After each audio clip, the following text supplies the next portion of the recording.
Saat itu, saya pulang dari rumah nenek saya. Namun, pada saat pertengahan, sudah memasuki area-area yang kata warganya itu ada banyak sekali kejadian-kejadian mistis. Di situ saya dan ibu saya itu mendengarkan seperti ada suara-suara aneh. Sang korban itu senjatanya berupa arit, pisau. Lalu sang pelaku mengambil senjata dari korban.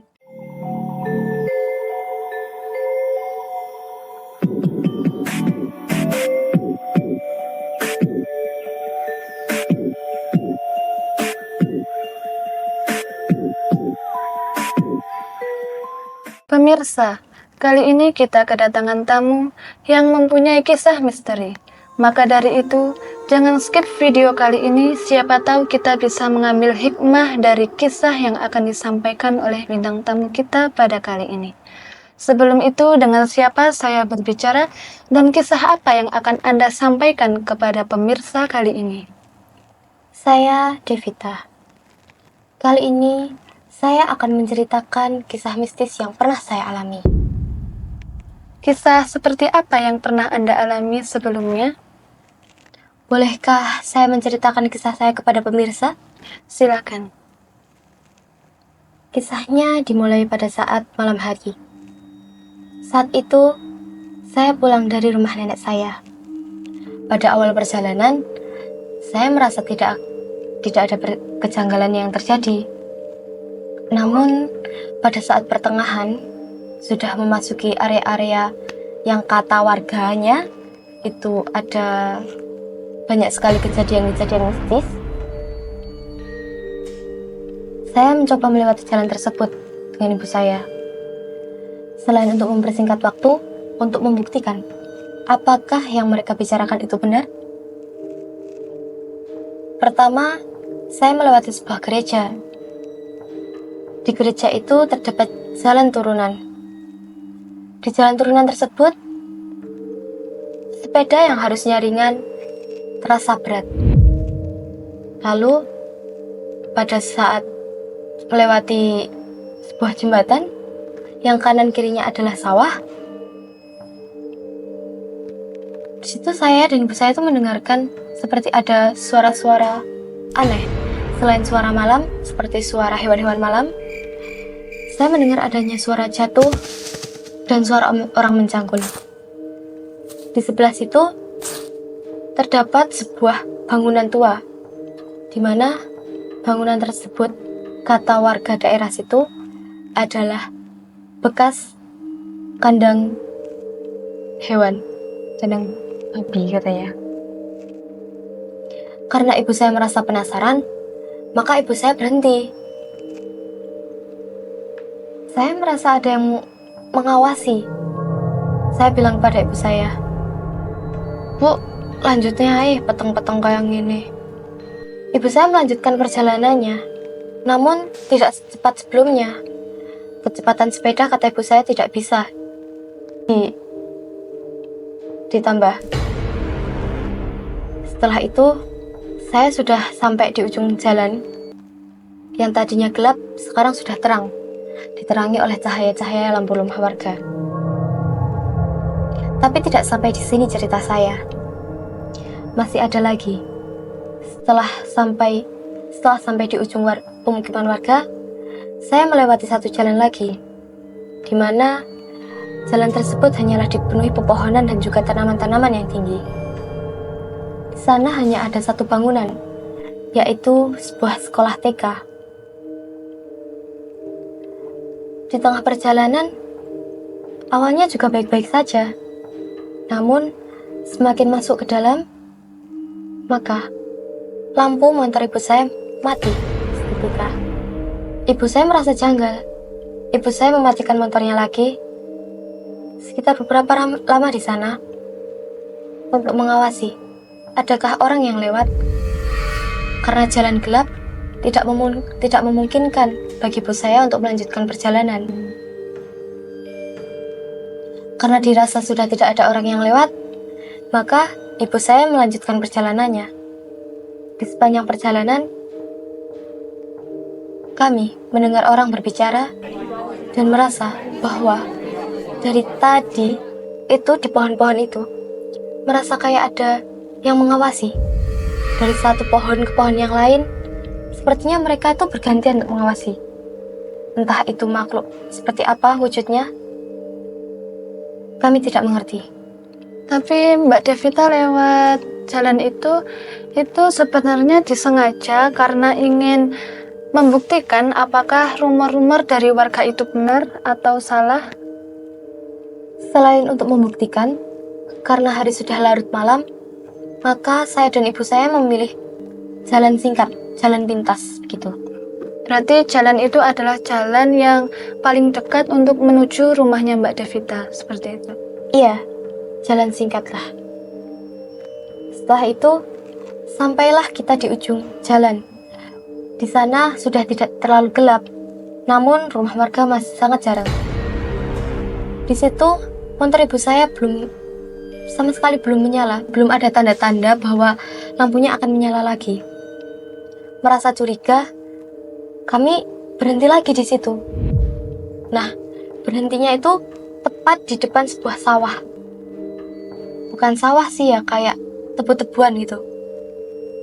Kayak kebun tebu. Kalau malam kan biasanya kebun tebu itu nggak ada apa-apa ya, mungkin cuman hewan ya. Itu kayak ada yang babat-babat gitu. Dengar kayak suara orang ngarit lah, bahasa Jawanya itu apa ya, nyari rumput di dalam situ. Suaranya jelas sekali. Karena takut, kami itu langsung kaget, langsung naik sepeda digas sekuat mungkin, dan itu cepat sekali. Nah, tanpa kita sadari, lampu yang tadi mati itu nyala. Tapi sebelumnya, ketika melewati jalan yang Mbak Devita bilang itu jalan yang gelap, Iya. dan pada saat itu situasi sepeda motor yang dikendarai oleh Mbak Devita itu kan mati lampunya ya. Iya. Dan jalannya pun juga gelap, nggak ada lampu. Nah, itu bagaimana bisa Mbak Devita mengendarai sepeda motor hingga sampai ke perkampungan warga? Karena jarak antara tempat matinya lampu sepeda dengan warga tadi tidak terlalu jauh. Dari kejauhan kita melihat remang-remang cahaya dari rumah warga, dan sebagai pengganti kita menggunakan flash dari HP untuk sementara. Tapi cahayanya ya tidak begitu terang. Dan kejadian itu terjadi sekitar pukul berapa? Sekitar malam hari ya, jam 9-an kayaknya. Iya, jam 9-10-an. Setelah itu kisah yang Mbak Devita sampaikan ini masih berlanjut atau sudah sampai di situ saja? Sampai lampunya nyala, setelah itu perjalanan lancar seperti biasa. Dan kembali normal. Iya. Setelah ini apakah Mbak Devita juga mempunyai sebuah cerita lagi mungkin yang bisa disampaikan kepada pemirsa di rumah sebagai pembelajaran, mungkin bisa diambil hikmahnya? Saya mempunyai satu lagi cerita, yaitu saya kasih judul ya. Ya, silakan. Judulnya adalah Kesalahpahaman Berujung Pembunuhan. Kisah ini Mbak Devita ambil dari kisah yang Mbak Devita lihat sendiri atau Mbak Devita alami sendiri, ataukah kisah ini Mbak Devita dapatkan dari katanya dari orang-orang atau warga sekitar? Nah, ini sudah bukan katanya-katanya lagi, karena di berita itu sudah ada. Di Tribun News, saya lihat ada cerita seperti ini, di warga ada seperti ini. Nah, ceritanya ini dimulai pada saat ada seorang suami istri yang istrinya bekerja sebagai seorang tukang pijat. Dan suami dari tukang pijat ini sebagai pelaku dari motivasi pembunuhan ini. Suatu ketika, sang istri mendapatkan pelanggan, seorang tukang becak. Namun, sang suami merasakan curiga. Kenapa sang tukang becak ini datang hampir setiap hari? Karena merasa ada curiga, sang suami itu mengajak sang pelaku untuk bertemu. Itu dari kata warga. kalau yang saya lihat dari kata di Tribun News itu bahwa sang korban itu menantang pelaku untuk bertemu. Jadi tantang ketemuan Bu Pieng gitu. Pada saat pertemuan tersebut, pelaku dan korban sama-sama membawa senjata. Sebelum adanya cekcok pertikaian, sang korban bermain ponsel. Jadi mainan HP gitu loh. Karena sang suami itu merasakan curiga. Nah, si suami itu ngerebut ponselnya korban. Dia direbut gitu. Karena dia tuh keras curiga kayak, selama ini tuh kamu pasti ada apa-apa sama istri saya. Nah, yang saya kutip dari Tribun News, sang korban itu senjatanya berupa arit, pisau. Nah, pas HP-nya diminta sama pelaku, korban mengeluarkan senjata. Lalu sang pelaku mengambil senjata dari korban. Justru setelah itu sang korban itu bilang gini, aku kebal senjata, aku ki preman nek daerahku. Katanya gitu. Dia menantang si pelaku. Iya, dia menantang sang pelaku. Nah, merasa tertantang ya, karena si pelaku tuh nggak terima, kamu udah mencoba deketi istriku, kamu sekarang mau nantang aku, kan nggak terima ya kayak gitu.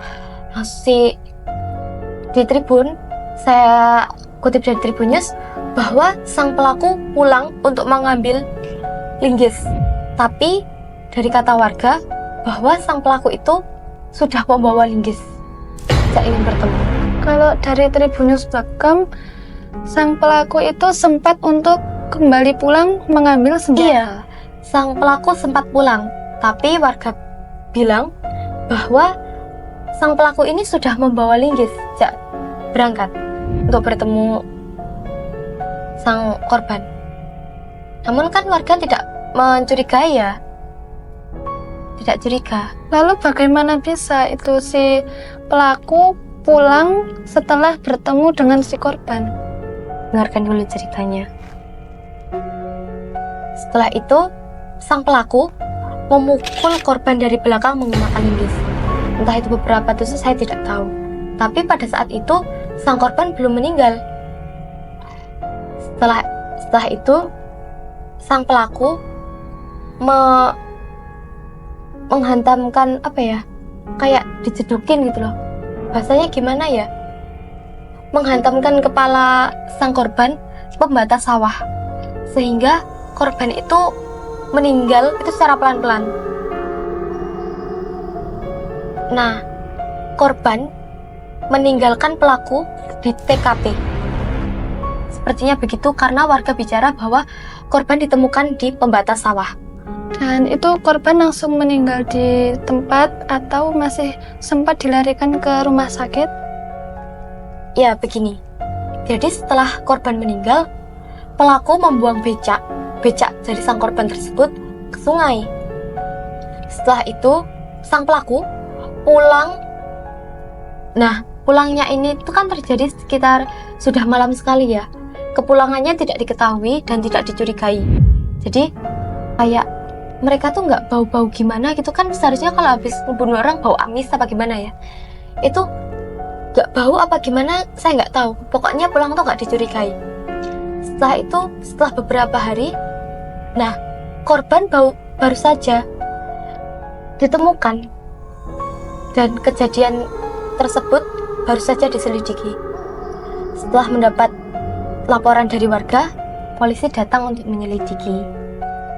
Kabarnya dari warga bahwa sang pelaku itu sempat kabur. Namun, yang saya kutip dari Tribun, bahwa pelaku itu langsung tertangkap.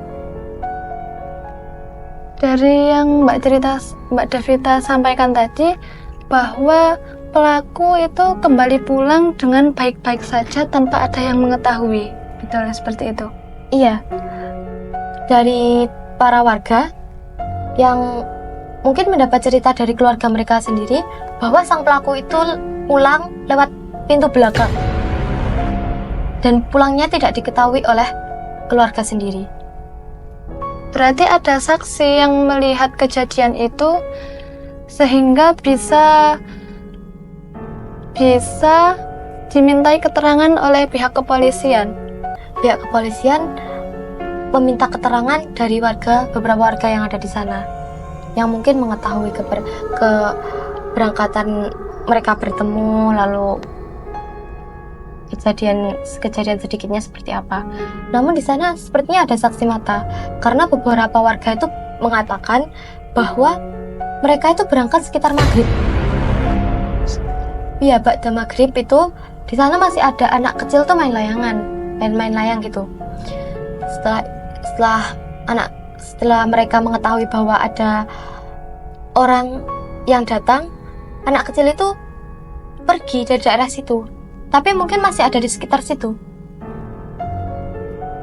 Nah, pada saat itu mereka tidak mengetahui adanya anak kecil. Jadi kejadiannya itu udah malamnya, sekitar 11-12an malam. Sudah malam sekali, larut malam sekali. Dan sekarang apakah kasus itu sudah tuntas atau masih diusut oleh pihak kepolisian? Kasus itu sudah tuntas.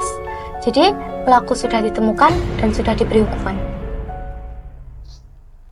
Dari kejadian yang Mbak Devita sampaikan barusan yang terkait dengan pembunuhan, menurut Mbak Devita sendiri, apa sih hikmah yang bisa diambil dari kisah yang Mbak Devita sampaikan?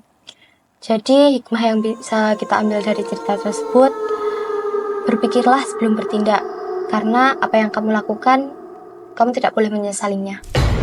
Benar sekali, dan juga tidak ada kekuatan yang melebihi kekuatan dari Sang Pencipta tentunya. Ya, terima kasih banyak kepada Mbak Devita dan juga pemirsa yang sudah menonton dari awal hingga akhir cerita yang disampaikan ini.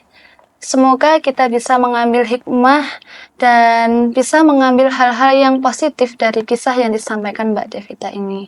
Dan terus tunggu-tunggu untuk kisah yang selanjutnya.